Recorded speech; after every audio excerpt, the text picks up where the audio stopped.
Hi, everyone.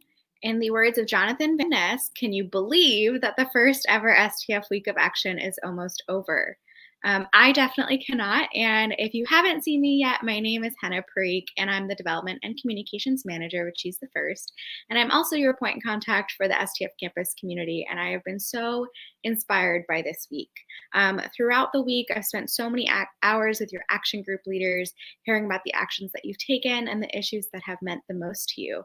And these conversations have been incredibly powerful to me, and hopefully to all of you. So, whether you've tuned in every day or you're going to be catching up, let's reflect on what we've done together. When we kicked off the week of action, 334 of you registered to join us, which is insanely impressive and exciting. But here's what I was most inspired by. Within this community, we reached 27 states and Washington, D.C. We had attendees from 21 different countries, including Belgium, Iran, Sweden, Turkey, Ethiopia, Ghana, Mexico, the United Kingdom, and 13 others. And we represented nearly 150 different schools. And I want to let that sink in for a moment because this is living proof that the STF community and our mission for a more gender equal world really resonates with our global community everywhere. And so hopefully sharing this helps you to keep up the momentum. So throughout the last 4 to 5 days, what else did we accomplish? Let's recap. On Thursday, we had our action partner, Period Equity, join us to talk about the unfair and discriminatory tampon tax and how we can each take action for menstrual health equity.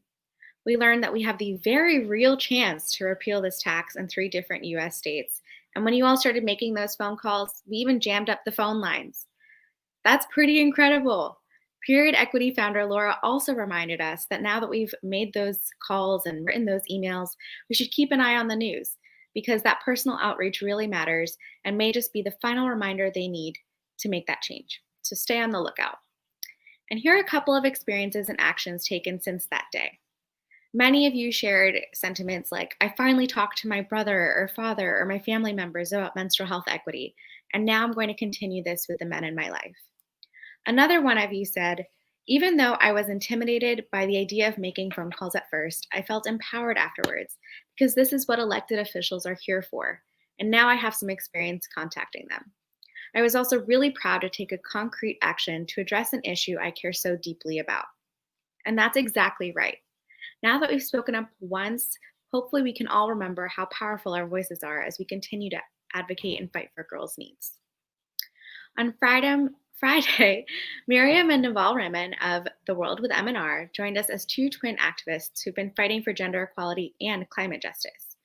Not only did they remind us to hold our larger systems accountable for longer term sustainability, but they also inspired us to start small on our own, whether that's investing in a reusable water bottle, going plastic free, or deciding to walk and bike more instead of driving. In addition to learning about the issues, there were many ways we could take action that day, whether it was joining the Fridays for Future Climate Strike or reading up on their climate advocacy guide and reading a book, watching a movie, or becoming more informed about the situation. And here was one of my favorite actions shared by you on that day. Being a part of the rally and listening to the inspiring and encouraging words of people within the field reminded me how strongly I felt about this subject and reassured me to keep going. When they mentioned fast fashion, I started thinking about how I'm almost exclusively buying secondhand clothes nowadays and loving it, but why haven't I made it exclusive yet? So I just decided then and there that I wanted to buy clothes from anywhere else moving forward. It was just so cool to see how a small reminder about something you care about can help keep you on track. It's so easy to become emotionally numb when you're constantly being subjected to information relating to that subject in an informal setting. So when your mind quits responding to it, it's critical to keep having these sessions where you can get grounded again and gather energy from your fellow activists. I loved that Alice, one of our action group leaders, shared that. Overall, many of you shared that the relationship between climate justice and gender justice is now something you're going to carry with you moving forward, and how that ripple effect of being more sustainable in your own life can one day impact girls and women worldwide. Finally, yesterday, we tackled the leadership and representation gap that girls and women face. And if you can't be what you can't see, well, then we need to have more people like us representing us. We were joined by Adrienne Wright of I Will Not Be Quiet, who shared her wisdom about speaking up and creating safe spaces to discuss the issues. And she inspired us to host our own talking circles with our communities on all the issues that you care about. You can adapt a talking circle for your next chapter meeting if you're in the campus community, an issue based discussion, or host an independent one. And if you're hoping to one day run for a leadership role on campus, then you were likely inspired by her campus's Stephanie Kaplan Lewis, who joined us to talk about their new initiative with Running Start called Elect Her. In your reflections there, some of you also shared, the reason as to why I joined the STF campus community was to support girls' leadership and education, and I plan to continue. And as a young man, I plan to support girls' leadership by encouraging more girls and women to run and hold leadership positions around the world. So, if you were ever interested and you're still on the fence, remember that you have this whole community cheering you on, and that girls and women win at the same rates as men do, and that you're fully capable. So let's channel your changemaker selves and help close that gap. Who knows, maybe one of our future women presidents is watching right now. As Kate Kiyama, our Director of Strategic Partnerships, said, feel the fear and do it anyway. When I think about this overall week, I reflect back on a couple of different sentiments that you shared, and this one actually from our first day really stuck with me. We could be the start of a revolution. That is 100% true because you already are. As Tammy mentioned earlier in the week, She's the First was led by a grassroots community, and we could not be raising almost $10 million to date without you. And all of those little ripple effects add up. So between participating in climate strikes, making individual phone calls or writing emails, or signing up to elect more women to office on campus, if every one of you did those actions, that would be nearly 2,500 actions in the last 4 days alone. So from the entire team at She's the First, I want to thank you for stepping up for girls as strongly as you have and for joining this global movement. If you still have actions to take or more stories to share, you can still fill out the survey and keep those conversations going in your action groups. In fact, I hear some of you are continuing to stay in touch afterwards. Hopefully now you'll have the momentum to continue forward. I hope you check out today's action guide, where we've also included steps on how to look ahead and what we can continue to do for girls and women worldwide, which both Tammy and Kristen will shortly touch upon. So now you may remember that on your first day, we asked you what kind of world you want to be a part of. Some of you shared a world where your bodies are your own, one where everyone understands consent and that no means no, or one where everybody better understands gender equality, racial justice, or menstrual health, just to name a few. Whatever you chose, I hope that it's gotten stronger for you. And now I want to share this video from Kristen Brandt, who on our first day inspired us with those words, and how you can take this North Star that you have and what you can do next.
Hi. We're going to pause this video right here. It looks like we have a bit of a technical difficulty, so just give us a minute and we can bring Kristen back. But as she's talking, let's talk about those North Star pieces that she was touching upon. So if you haven't already, if you've written down your North Star and you can bring back that piece of paper or wherever you typed it out, I want you to take a minute to look at that and reflect on what you've written. Maybe that has been refined over the last couple days. Maybe you've decided an entirely different North Star. But whatever it is, take a moment to close your eyes again and think about what those actions are, and how you can reach that North Star. If Kristen's able to come back, we'll be able to share that video. But in the meantime, maybe you can write in the comments about what that North Star is. And soon you'll receive a graphic after that call, or after this rally, to share that graphic on social media. It'll have "I'm committed to a world where," and you'll be able to type in whatever you want and share it with your Instagram stories community, your social media community, or anyone who's willing to join in on that North Star with you.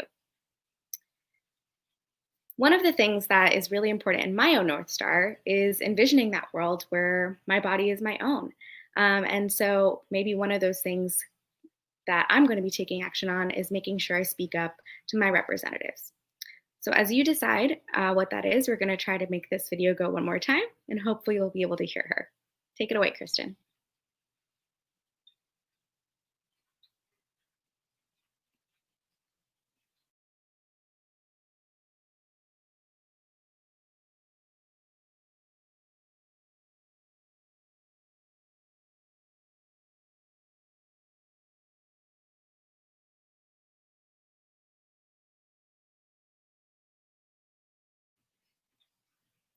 Looks like we're still having those technical difficulties, but no worries, because we're going to send out that video later today. One thing that we're going to do now is transition to Tammy, who's going to host a conversation with a super powerful woman who I'm really excited and inspired by as well. So Tammy, I'll pass it over to you. Thanks, Henna. Let's give some snaps in the comments for Katie and Henna, because these technical difficulties are so stressful for anyone producing a live event. So give them some love and look out for Kristen's video later. Well, I'm excited to be back. And I was thinking how yesterday, Kate and Katie recommended that you find mentors to help you develop your leadership. Well, that's a great piece of advice.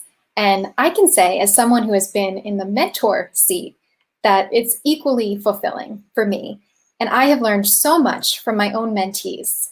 Today, I'm about to prove that to you. I'm excited to introduce you to a mentee of mine, Buki Ojefo. Buki is the founder of Hair on Purpose, which is a nonprofit that empowers Black girls to learn about their hair and have a safe place to discuss the issues that impact their lives. Buki's nonprofit is not yet her full-time job, so I've been mentoring her over the past few years on how to get to that point. Of course, COVID-19 has thrown a wrench into her programs as much as it has into She's the First's. When we caught up recently, I was expecting to talk to Buki about these challenges that she's facing. But we ended up catching up on what she's been doing now in her full-time day job. She works at Twitter. I was fascinated and blown away by the impact that she is creating as the manager of culture and community at Twitter. In this moment, I think I was becoming the mentee because I was learning from her. And I knew that this was the perfect conversation to end the week of action on. So Buki, come on in. Hi. Hi, welcome. Oh, my heart. Thank you so much, Tammy. Thank you so much. I'm just so excited to be here. I know, it's such a joy to see you, and thank you for taking some time out of your weekend to be here. Of course, I wouldn't miss it. Well, I gave you an introduction, as you heard, but I would love if you could briefly tell everyone your story, maybe starting with why you started Hair on Purpose. Yeah. Well, first and foremost, I'm so grateful to be here. Tammy has been the best mentor that I could have. And I'm so grateful for your just taking time out and opportunity to support many of my initiatives. So thank you. As Tammy has stated before, I am the founder and executive director of Hair on Purpose, as she says, which supports young girls in their hair care journey. And really the background was I wanted to provide something that I never was able to have as a younger girl. I grew up with just my dad. And so a lot of my hair decisions happened on accident. I just picked up products that were closest to me, that, you know, sometimes I use men's products. I just used everything. Everything was on accident. And so as I got older, I started to think about, like, how can I, you know, give something that I wasn't able to essentially appreciate about my hair. And I wanted other young girls to have the ability to define their hair care journeys for themselves. So much in this era of social media and just kind of the power of influence, the world tells you you're supposed to compare yourself to others. And how powerful is it for, you know, our hair, which is so much of a part of our identity, to be rooted in someone else's hair? And just the concept of it never sat well with me. And so I wanted young girls to have the opportunity to, you know, define their hair care journeys for themselves, not based upon anybody else's hair care texture, not YouTube University or other things that they may be experiencing in their local neighborhoods and environments, but choosing for themselves. And so I didn't want anything to happen on accident. So that's why I was Hair on Purpose. And it's kind of like a little bit of a play on words, because we're talking about hair, H-A-I-R, but also hair on purpose, H-E-R-E, when we talk about how young girls show up powerfully in spaces. And so they're not just like hair on purpose, although your hair could be cute, also hair on this planet, on this earth, in your classrooms, in your neighborhoods, in your home on purpose. Yeah, I love hearing you tell that story. And it's yet another example of how the change that you want to create in the world almost always starts with your own lived experiences. Yeah. So, Buki, we talk about, you know, what you're going through as an entrepreneur, and my early days at She's the First, where I had this great idea, and, you know, I was running all of these activities for She's the First, but couldn't yet take a salary. We didn't have enough funds. So I had to also hold down a day job to pay the rent. Yes. And that is the position that you are in currently. Yeah. But you found a great job that allows you to make a huge impact on the world. So why don't you tell us about what you're currently doing at Twitter? Yeah. So just to kind of take a step back, when I knew that Hair on Purpose was so important to me, but I also knew that the power of community is something that kind of continued to draw me into the work of Hair on Purpose. And so I kind of had a non-negotiable with the job that I was going to have. It had to be something that was, you know, creating impact, not just in, you know, my particular, you know, niche area of hair, but around the world. And so when I, you know, found the job of culture and community, I was like, that's my name on it. And essentially what I have the pleasure to do is lead initiatives that really support and amplify underrepresented voices on the platform, that are leading the dynamic conversations, moments, movements that are happening on ground, but they're playing out on the Twitter platform.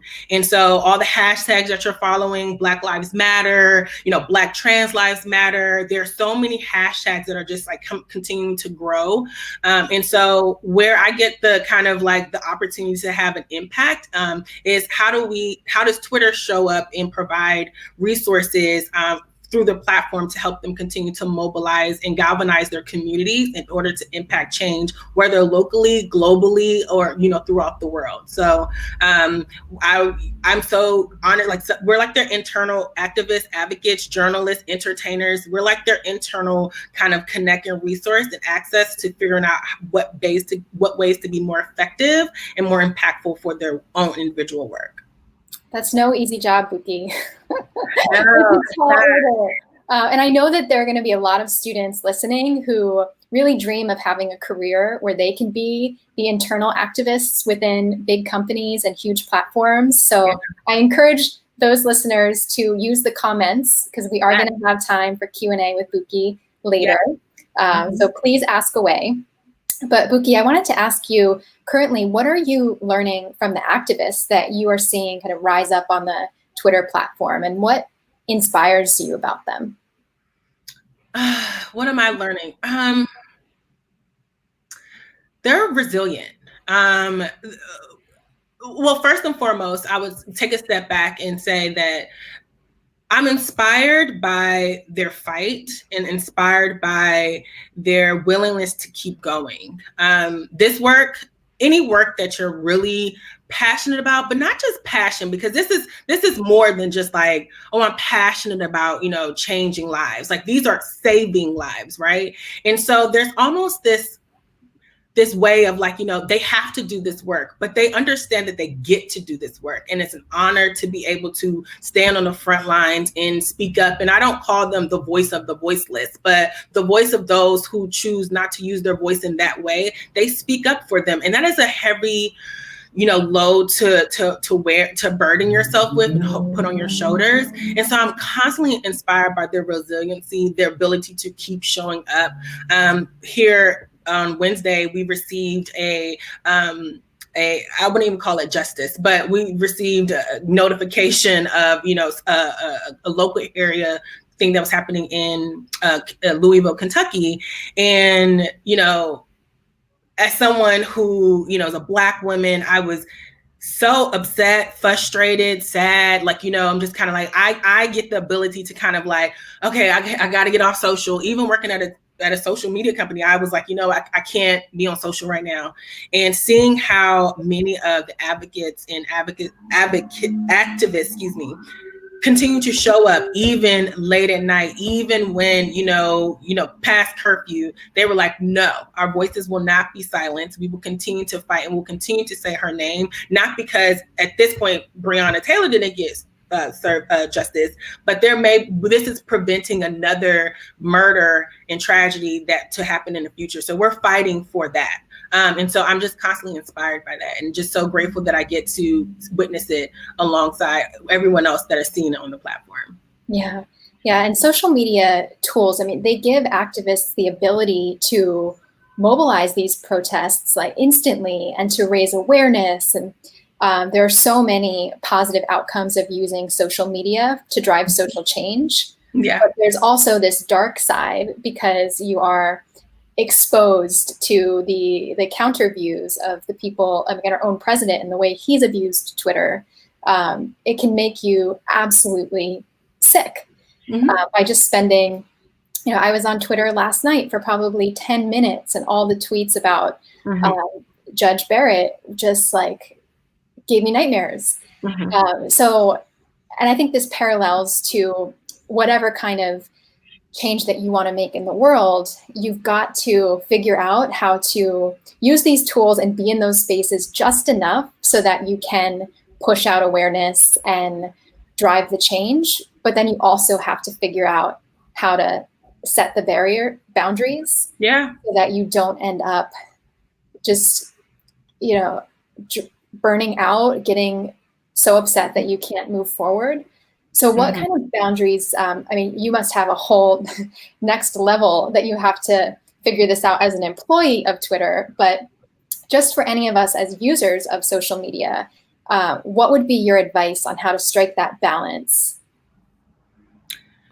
Yeah, well, I want to answer it in two ways. The first is, I think it's important, and this is an unpopular opinion, but I think it's important that we expose ourselves to other, ideals, conversations, as sick as it may make you. I think that when I talk about community, I don't talk about it like in this like ether, when I'm just like, it's something that exists, right? Like, and when building community, I really think that that's how we connect and how we have conversations about, difficult topics, right? And I do feel, me personally, I'm speaking on behalf of myself, there's this tribalism that's happening that says like, I stick to who agrees with me. And I don't know if anyone's seen The Social Dilemma, but it's just kind of like this, like kind of this, where it's like, I don't even want to hear anything anyone else say that doesn't believe what I believe. And I think that is harmful, right? In many ways, because you do have to expose yourself to understand, although you may not agree with it, you have to understand where another side is, and you have discourse that is hopefully, civil and something where a conversation can, and you don't have to say, we agree, like we don't agree, but it's saying like, I understand why you think that way.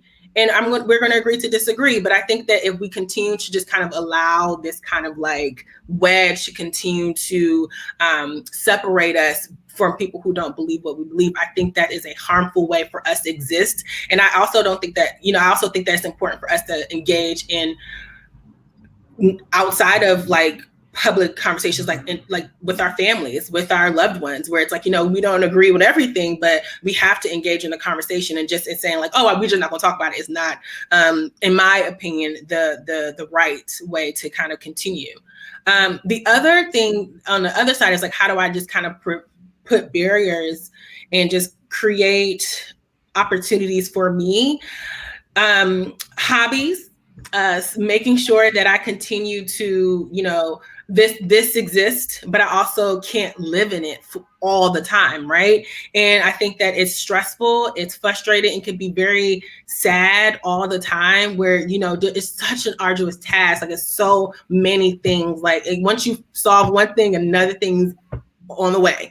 And so I don't think that the fight stops all the way. And I think that it's important for us to find ways and hobbies that kind of like allow us to just be and live outside of the brand of this is what I do for work, or this is what I do for whatever. It's important for us to be able to exist who we are and not be attached to any title or any kind of job description that we've allowed ourselves to kind of move into over a series of time. Mm-hmm. Yeah, that's a great piece of advice, and something that I didn't quite realize after I graduated from college and in my early 20s. I felt so defined by the job that I had.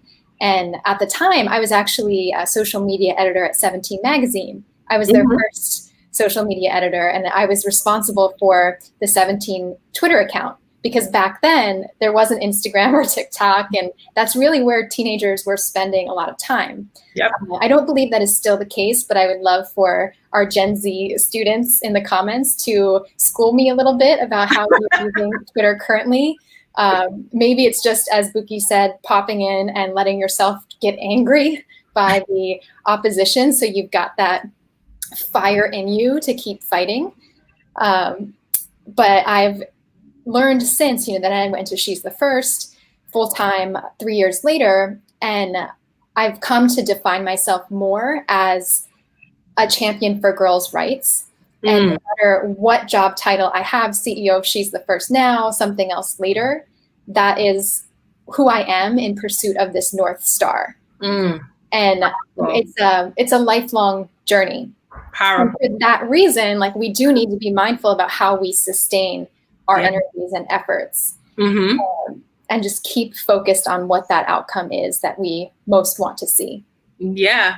And I, if I'm being honest, it took me really until this kind of quarantine experience to realize that everything that I did laddered up to work. Every single thing. I read books that laddered up to work. I, had, lunch meetings that laddered up to work. Every single thing. And it became my entire just kind of like being. So when I was forced in this forced quarantine to just like sit down, I was like, well, what do I do? Like, I can read, I can stay on Twitter. And I was like, what are some things that I put down from before, when I started to pursue these goals, that I can now pursue now, that that has nothing to do with work. That's the beauty of this, is I love my job and I love the work that I get to do here on purpose. And so it didn't feel like work, but both are very stressful. And so I needed to engage myself in a way that is outside of my work. What can I do? I can read leisurely. I could go and play tennis. I could walk around and just be in nature. We talk about our Prospect Park walks all the time. Like, I realized that I didn't have that. And I think that's such a powerful thing for us to define for ourselves now, so that when work continues, eventually things will hopefully get better.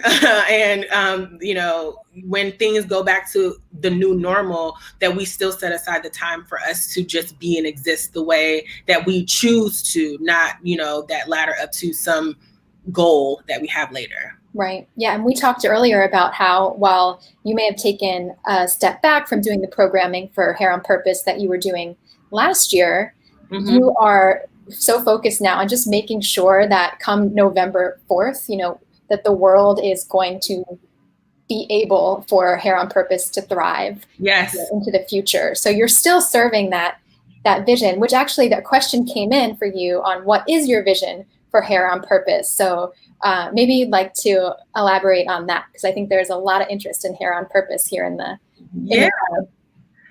So if my vision for Hair on Purpose, if I'm like keeping all the way funky, is to revolutionize the way that we experience the salon.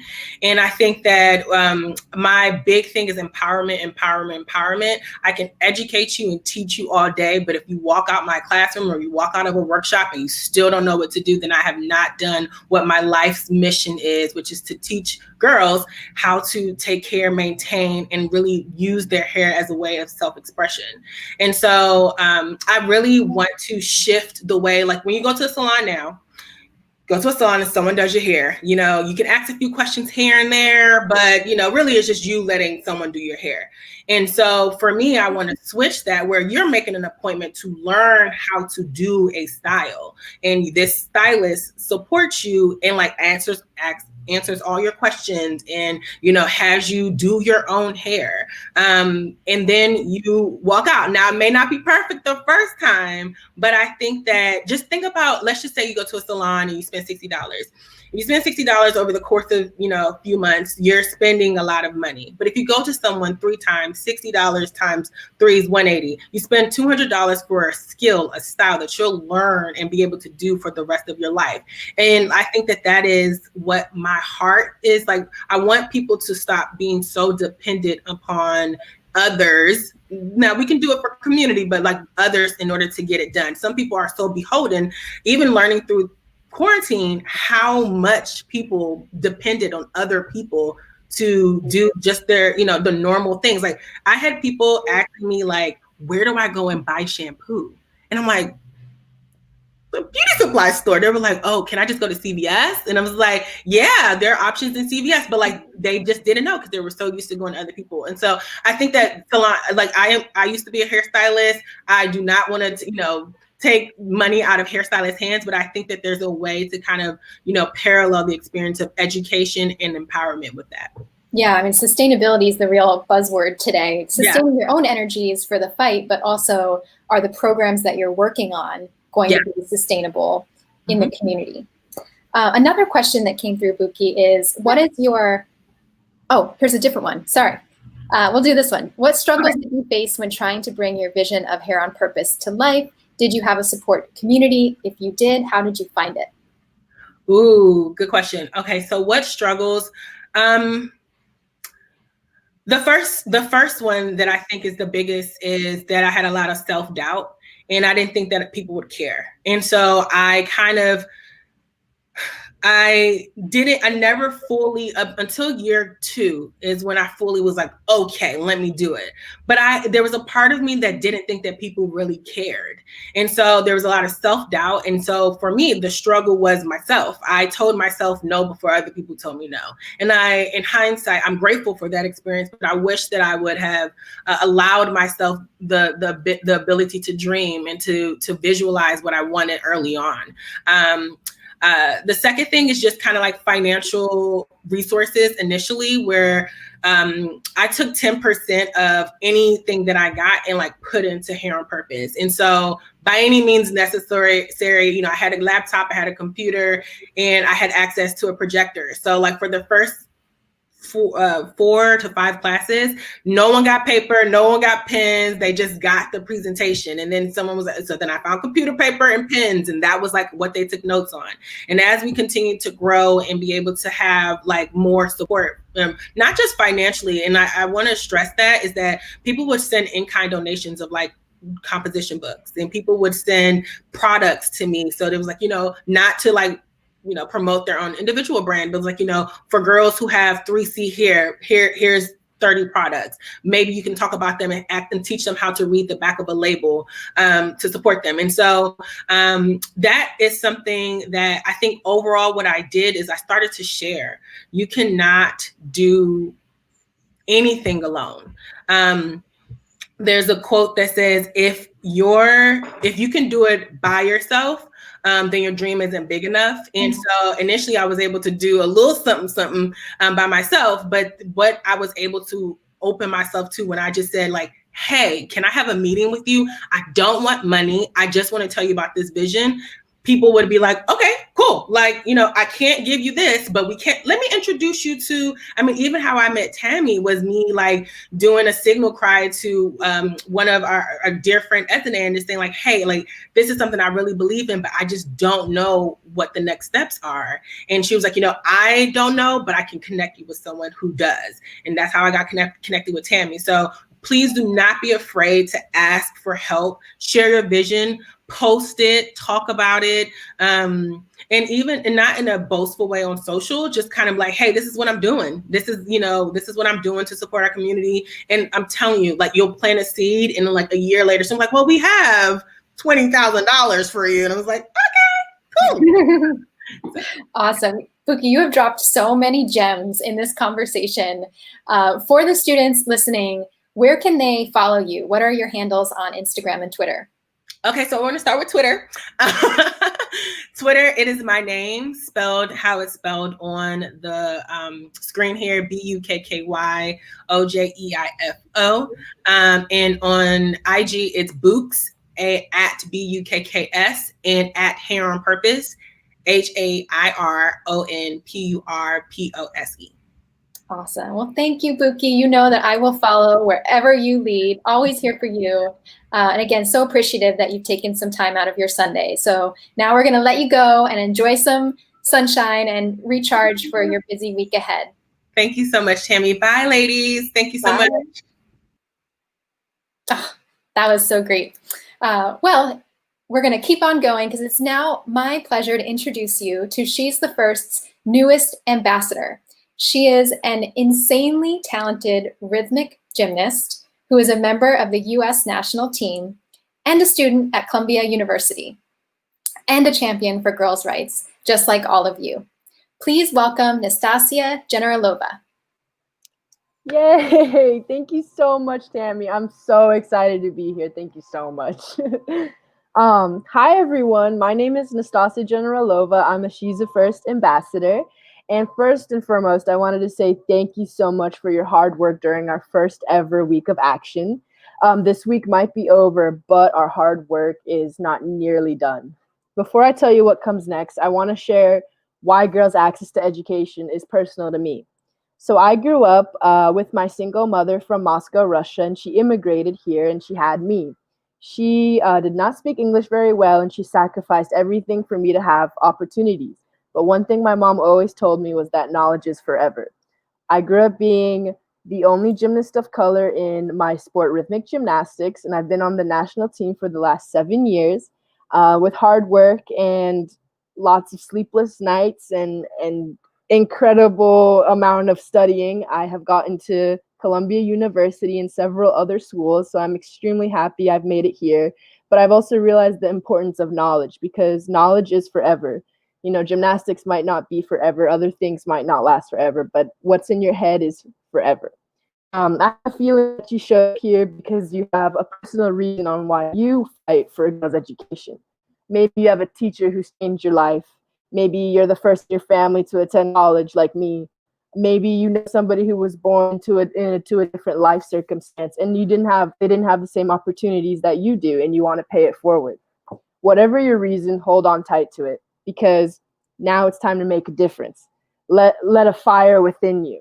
But because what you're feeling connects to some hard facts on why it's important to educate girls and protect their rights. During this crazy COVID-19 year, you could watch the news every single day and you'd never hear these facts. The fact that 20 million girls could be out of school when this pandemic is over. The fact that girls are facing increased abuse and forced and transactional sex, which, by the way, increases teen pregnancy rates. The fact that vulnerable girls' family are losing their income and this forces them to go into work and labor instead of education and studying. The fact that many countries' governments have shut down schools because of COVID-19 and still have not announced a plan when they will reopen. The fact that millions of girls don't have a computer screen or Wi-Fi to even take a Zoom class. I don't want to turn on the news 2 years from now and hear the decades of progress for gender equality and girls' education were unwound due to COVID-19. I believe that by teaming up with organizations like She's the First, we still have a fighting chance to help girls not only survive this pandemic, but to thrive. This week has shown us that we have so many opportunities to change the world every single day.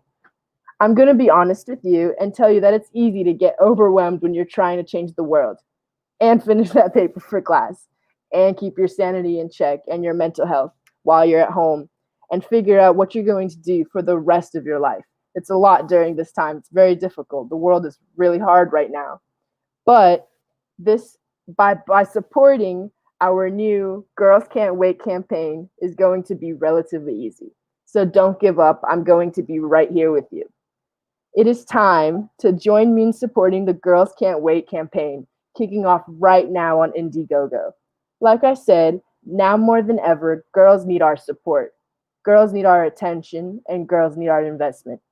She's the First is raising money to make to make sure that girls are able to safely return to school once COVID has passed.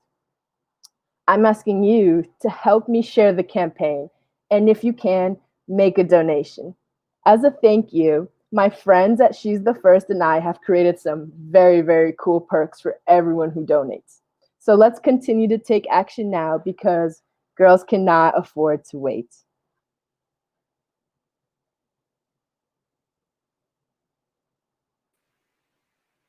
Thanks, Nastasia. Thank you so much. Welcome to the She's the First family, by the way, as an ambassador. I'm We're so super thrilled. excited. I'm very excited. It's all what I'm about. Yeah, and now that you're in New York City, so after when it's safe to do so, can't wait to meet up in person. Me too. Thank you. You're welcome. Well, it's so exciting to see that Indiegogo page. I noticed there's $450 already. That's awesome. I had to be the first donor, so I did that earlier this week. And we need to bring in so many more. So we hit this fundraising goal of $30,000 to support girls' programs during COVID. And we're so grateful that we can count on all of you to get the word out. I know that I will be pushing it out to all of my friends later today. So in closing, I just have some thank yous to give.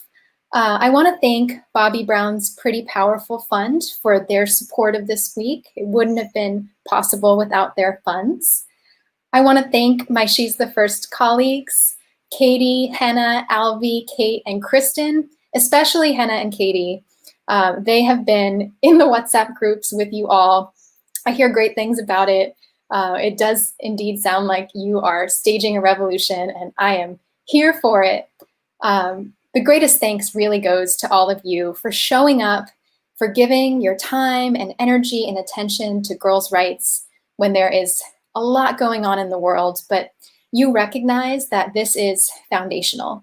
If every girl is not educated, respected, and heard, then there's no chance that we can ever tackle any of these other issues. So thank you. Please stay in touch with each other and with us, of course. It's kind of sad to say goodbye. I don't want this week to end. It's been so wonderful to follow along, but it's really just see you soon. So with that, enjoy the rest of your weekend and see you soon. Bye.